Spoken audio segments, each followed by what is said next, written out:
Planeta bakarra daukagu, eta galtzear dago. Baltzenekien 1950 urtetik gaur egunera arte planetako biztanlegoa hirukoiztu egin dela, 7.500 milioi pertsonetara iritsi gara, eta 2050 urterako aldiz 10.000 milioi izango garela aurreikusten da.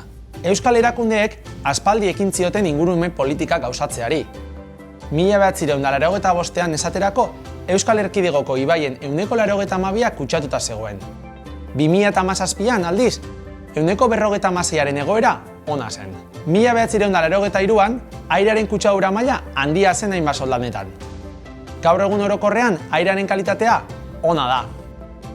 Hiri hondakinen kudeaketa Europako zuzentarauetara egokitzen joan da. Birziklapen tasa eta balorizazio energetikoa nabarmen igo delarik. Babesgune izendatu dira Euskal Erkidegoko lurraldeen 23% eta Nafarroako 25%. Hala ere, asko dago oraindik egiteko.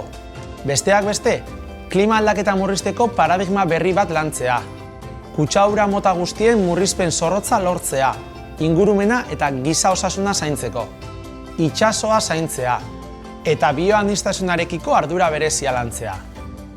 Klima aldaketari aurre egiteko politiketan aitzindari izan gara alderdian, eta lanean jarraituko dugu. Alde batetik, Euskadiko ingurumena, natura ondarea eta biodibertsitatea babesten, eta klima aldaketaren aurka eraginkortasunez eta sozialki bidezkoa den ekintzak bultzatzen. Bestalde, gure helburuetako bat da 2050 urterako neutraltasun klimatikoa lortzea, eta ekonomia garbia eta zirkularra sustatzea. Bestetik, Euskadiko lehorreko, uretako eta itsasoko ekosistemak eta biodibertsitatea zaintzea eta lehengoratzea. Eta azkenik, zero kutsadura helburua lortzeko lan egitea. Hori guztia egin beharra dugu, gure ondoren datozen belaunaldiei zor diegulako.